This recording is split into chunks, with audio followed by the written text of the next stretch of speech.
All right. Odds are, if you, I have more people subscribed to my channel than I do for this other channel.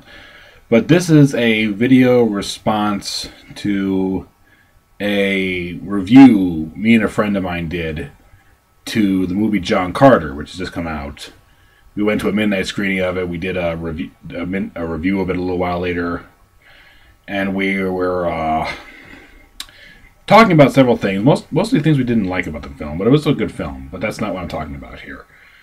I want to talk about something I said during that video, in which I declared a new trope, which I like to call the passionate princess trope. And you probably could guess, I don't know if there's like a current word for this or not, but this is, as I said in the video, there's something I've seen a lot in movies and literature, especially modern stuff, in that it's just, it's something that annoys me. I mentioned this in the video as well. But it's, and I'm sure there are many people out there who could watch this video and say, yeah, I see what you're getting at. I see how that's annoying. I can see how that'd be annoying. But to me, I talked about this, and like I said, I didn't get much objection from my friend for it. But I just feel like I need to elaborate on a little bit, because this really is something I find extremely annoying. And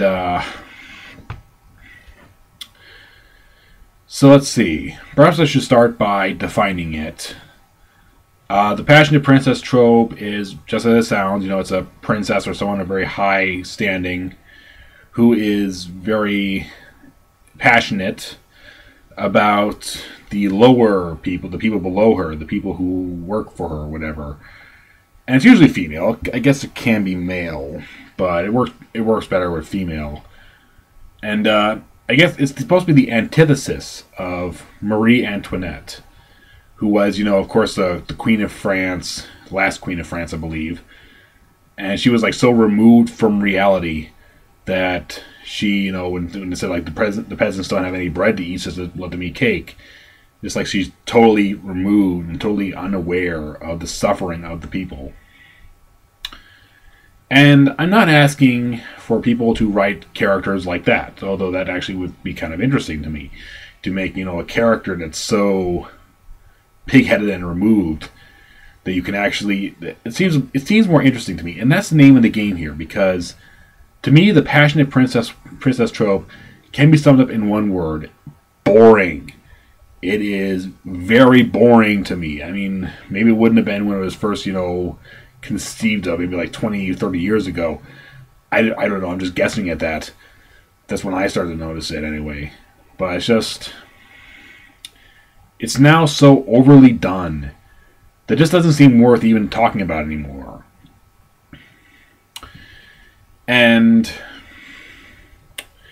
in John Carter, it's, you know, very apparent the princess in that movie was, you know, very, you know, my people are suffering. They're going to suffer under this tyrannical dictatorship this guy is trying to create, and I have to fight for my own freedom, for their freedom. It's actually, now that I think about it, it wasn't really all that well thought out. But the point of this is that I've seen this in other things too. Classic example, this is Princess Leia of Star Wars. It is a, you know, she's like, I can't think of any current example just off the top of my head, but you know what I mean. I mean, she is very, she doesn't really care about her own life all that much. She cares about the success of the rebellion, because and part of the theme of that story was that she puts aside her own personal growth, her own personal development, for the sake of proliferating the rebellion. And the major development of that is that she, you know, learns, like, oh, I got to be a little bit concerned about myself. And that's the second word of this, is development. And the passionate princess trope usually doesn't have that. It's usually very one note. And it wasn't John Carter. There was never any real change in the princess character in that story. She does have some changes, like she gets more honest with herself, but she never really loses that edge. She never integrates her selfish desires to working with John Carter and to admit her romantic feelings to it. It even feels at the end that she didn't really change all that much. And perhaps you're wondering what I would do differently. And I think the big thing is that I would have the princess character start off maybe doing the wrong thing. Maybe it'll be very selfish, very egotistical, being very self-centered. And that's a way to start off. And again, it's like the development is the important part of the character, because you want to grow with the character. You want to see them move and progress forward in the story. But I also think it would be interesting if you have a character like that who initially does the right thing for all the wrong reasons. Like, she's like a princess, and there's like some evil trying to take over her kingdom, and she's going to fight for it. But not because she really cares about the people. Maybe she cares a little bit about them. But it's more so that she says, I don't want my standard of living, I don't want this way I have currently in life to change all that much. So for the sake of the status quo, I'm going to fight. And that, again, even if you keep that one note throughout the whole story, it seems very much more interesting than having her do all the right things for all the right reasons. And this is another thing. I don't like dislikable characters. I guess that's kind of goes what I'm saying. But I don't... But I do like when characters have some conflict. And it's, again, one of these things is that in John Carter, there really was no conflict with the character. There was some in that she couldn't, really admit her feelings to John Carter. But it wasn't really touched on. It was sort of glanced over. It was almost taken for granted that she would do that.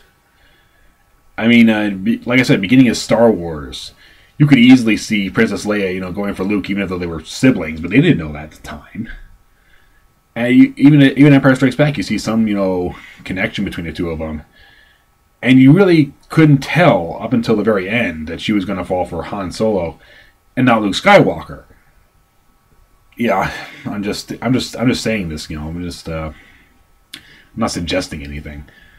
But it's, again, it makes it interesting. And that's the name of the game in storytelling. You can't bore your audience to death like this princess character did for me. And I liked the movie. I enjoyed watching it. But at the same time, I didn't like the princess. She was really annoying to me. And I guess that's all I really want to say about it, is that I just want storytellers to look more creatively at this kind of character. And is that too much to ask, really? I mean, I don't know, but and I just I hope someone's listening to this, because I write for a little bit as a hobby, and I don't and I try to avoid these kind of stereotypes. I try, don't always succeed, but I just I guess that's all I have to say on the subject.